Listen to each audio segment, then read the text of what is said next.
Well, we've always been a part, for millennia, a part of power, money, power, money. Follow the money, follow the power, follow the power, follow the money. And it doesn't change. I mean, history repeats itself over and over and over again.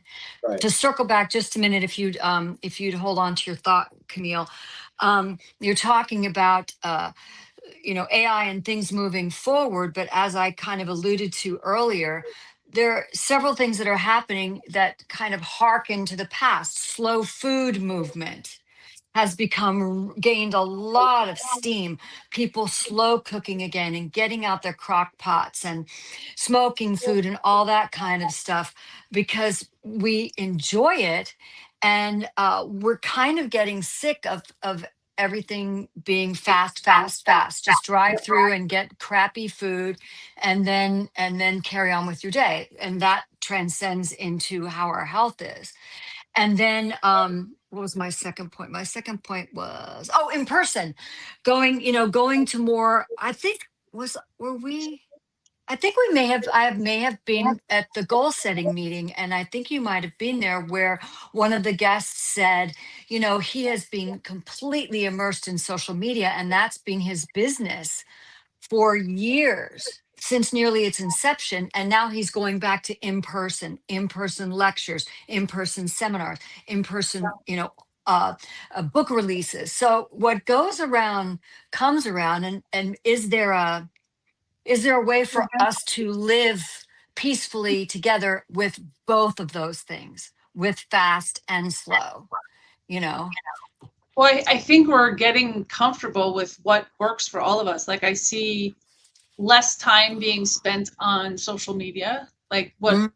like building businesses. We had a big Facebook community. I don't even go in there anymore. And there's hundreds and hundreds of people. But I was like, but people my age just aren't doing it anymore. Right. And I think it started at in 2020 with COVID. And I'm Italian. I cook day and night. I very rarely go out. I cook and I cook. But by the end of COVID, all of my kids had come home from college and I had a full house and I hated it. And I didn't cook for years. Mm. And I'm just like, I'm just not doing it anymore. Now, I probably cook Mm. more than the normal person still, but I literally was like, I'm not doing it. I was so tired, right? And we also went to video and we did all of this stuff, right? But I feel like now we're at that breaking point and we're going back to in person. Now I don't do a lot around food and alcohol anymore. I did pre-COVID, but I just don't anymore. So now I'm in, hiking groups and kayaking groups and biking groups, and because that's what I'd rather be doing with my time. Right. And I don't feel like spending all of the money with food and drink that doesn't bring me pleasure like it used to. Right. So I think we're just changing as a society. I've also started cooking a lot. As food got more expensive, I went back to my traditional meals that I grew up with, right? And I started teaching my kids because many of them live on their own. And I was like, okay, here's a meal that I can show you how to make, right? How do we make casseroles and beans and pastas and, and so, and that's kind of the stuff I've been going back to now. I spend my Sundays prepping food so we don't pick food, right? And so it's changing, and we as a society are going to change with it.